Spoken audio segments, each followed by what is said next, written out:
Hello everyone, welcome to stock market training. हमने हमारे पिछले वीडियो में सीखा cash flow shows exactly how much money a firm is getting after selling. Cash flow per share is much more important than EPS.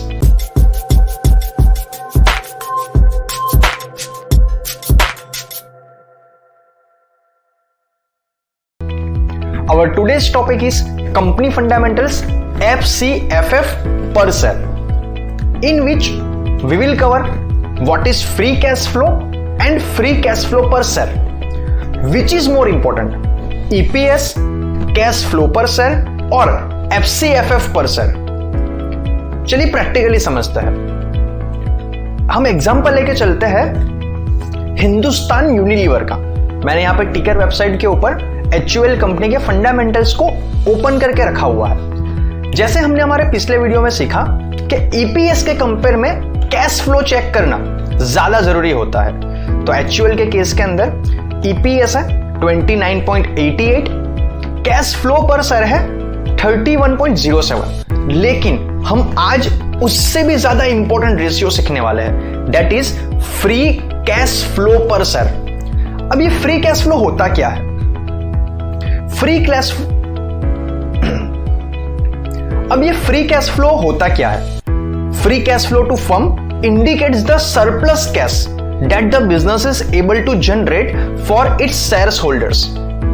हमने जो profit earn किया उसमें से बहुत सारा पैसा हम वापस से बिजनेस में री इन्वेस्ट करते हैं, और उसके बाद कितना पैसा ऐसा है कि जो हम फ्रीली खर्च कर सकते हैं, उसे कहा जाएगा FCFF, free cash flow to firm. चलिए इसको एग्जांपल से समझते हैं। मान लीजिए मेरा एक पेंसिल बेचने का बिजनेस है।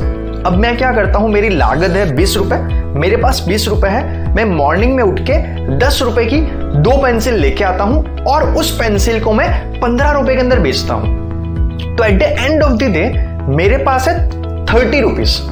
30 रुपए में से 20 रुपए मेरी कॉस्ट थी, तो यहां पे मेरी अर्निंग हो जाएगी 10 रुपीज। अभी by the end of the day ये 10 रुपए मुझे मिल भी गए, तो इन आवर केस हमारी अर्निंग भी रहेगी 10 रुपीज और हमारा कैश फ्लो कि जो पैसा मुझे एक्चुअल में मिला वो भी रहेगा 10 रुपीज। लेकिन अभी आप समझिए कि जो 10 रुपीज मैंने प्रॉफिट के तौर पे अर्न किया, क्या उसे मैं फ्रीली खर्च कर सकता हूं? क्या मेरा बिजनेस मैं सिर्फ हर दिन 2 पेंसिल बेचूंगा तो चलने वाला है क्या? Absolutely not.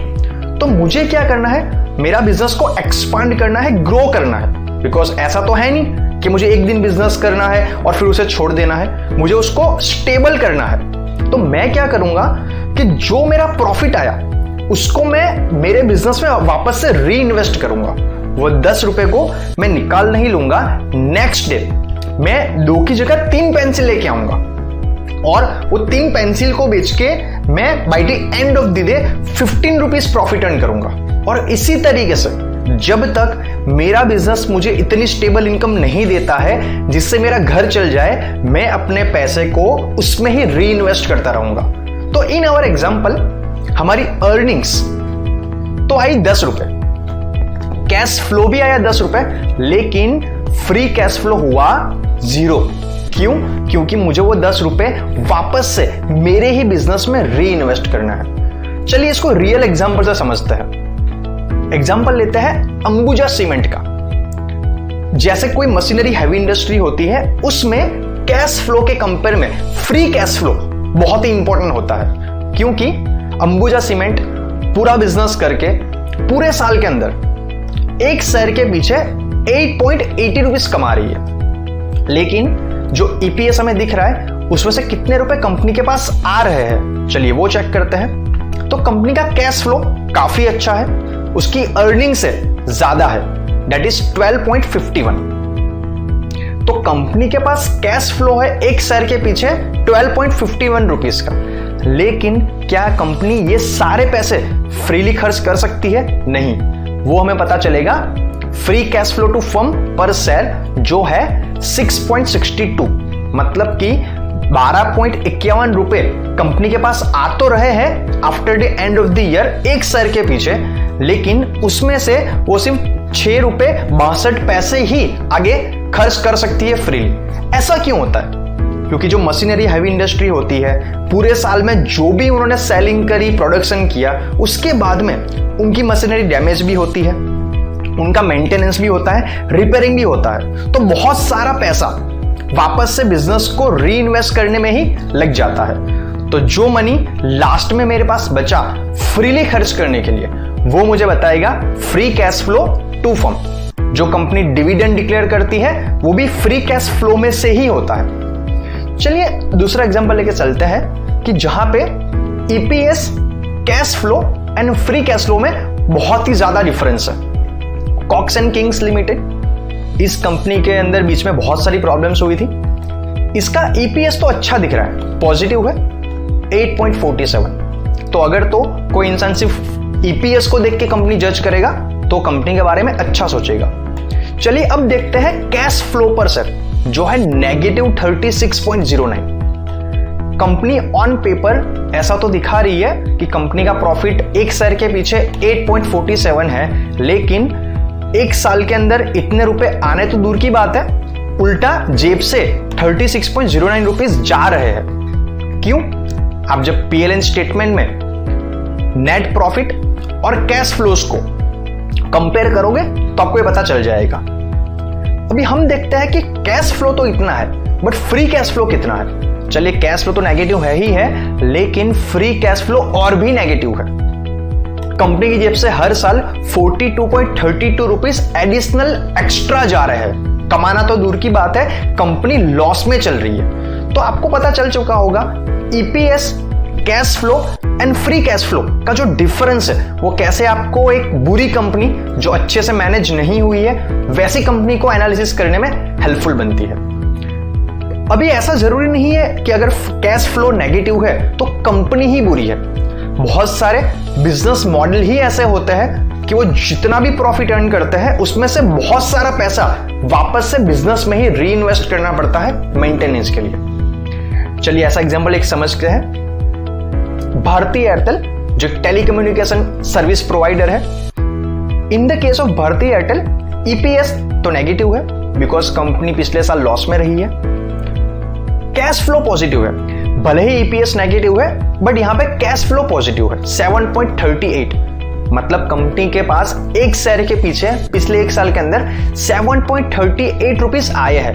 लेकिन अगर आप देखोगे free cash flow to firm per share that is negative 53.58, जहां पे कंपनी को एक शेयर के पीछे 54 रुपीज के आसपास एडिशनल खर्चा करना पड़ रहा है। क्यों? क्योंकि भारती एयरटेल एक टेलीकम्युनिकेशन कंपनी है और जियो से जब से कंपटीशन आई है तो कंपनी का बहुत सारा पैसा लग जाता है नेटवर्क को स्ट्रांग बनाने में, अपग्रेड करने में, टावर्स को रिपेयर करने के अंदर। तो कंपनी जो पैसा कमा रही है उसके कंपेयर में कंपनी को डेट लेके कंपनी चलानी पड़ रही है। जैसा हालत भारती एयरटेल की है, सिमिलर केस आइडिया वोडाफोन जो भी एक टेलीकम्युनिकेशन कंपनी है। रिसेंटली वोडाफोन आइडिया दोनों मर्ज हो चुकी थी, जो करंटली वीआई के नाम से प्रमोट करी जा रही है। तो यहां पर भी ईपीएस नेगेटिव है, कैश फ्लो थोड़ा सा पॉजिटिव है और free cash flow to firm per share और भी नेगेटिव है। अभी चलिए समझते हैं ऐसा क्यों होता है। फ्री कैश फ्लो नेगेटिव कैसे जा सकता है या कैश फ्लो नेगेटिव कैसे जा सकता है? तो चलिए हमारे पुराने एग्जांपल को ही आगे कैरी फॉरवर्ड करते हैं। मान लीजिए मैंने बिजनेस में पैसे री इन्वेस्ट कर करके अभी मैं एक दिन के अंदर 10,000 रुपए की पेंसिल को आगे सेल करता हूं 15,000 रुपए के अंदर, तो मेरा एक्चुअल में नेट प्रॉफिट आएगा 5,000 रुपए। तो पीएलएन स्टेटमेंट में मुझे 5,000 का प्रॉफिट दिख जाएगा, ईपीएस के अंदर भी वो काउंट हो जाएगा। लेकिन मैंने जिस इंसान को पेंसिल बेची, मान लीजिए वो मेरा पहचान वाला था और उसने मुझे उसके सामने 2 महीने की डेट के बाद का चेक दिया, पोस्ट डेटेड चेक, जो चेक मुझे डालना है 2 महीने बाद। तो पहला सवाल तो ये आएगा कि इस 2 महीने के अंदर मैं अपना बिजनेस कैसे रन करूंगा? तो ऐसे केस के अंदर मेरा कैश फ्लो नेगेटिव हो जाएगा। क्यों? क्योंकि ईपीएस तो पॉजिटिव है बट मुझे बिजनेस को चलाने के लिए मेरी जेब से एडिशनल पैसा डालना पड़ेगा। अभी मान लीजिए कि 2 महीने बाद जो चेक मैंने वो डाला और वो चेक बाउंस हो गया, तो जो मेरा 5,000 का प्रॉफिट मैंने पीएलएन स्टेटमेंट के अंदर लिखाया था वो तो मुझे मिला ही नहीं मिला, एडिशनल मेरे 10,000 की लागत भी चली गई। तो ऐसे केस के अंदर फ्री कैश फ्लो और भी नेगेटिव हो सकता है। तो आई होप सो इतने सारे एग्जांपल से आपको EPS, cash flow and free cash flow के बारे में डिटेल में समझ में आ चुका होगा। आज के वीडियो में हमने सीखा free cash flow shows exactly how much money a firm can spend freely after selling. Free cash flow to firm per share is much more important than EPS and cash flow per share. आज के video में इतना ही, मिलते हैं next video में। Thank you very much.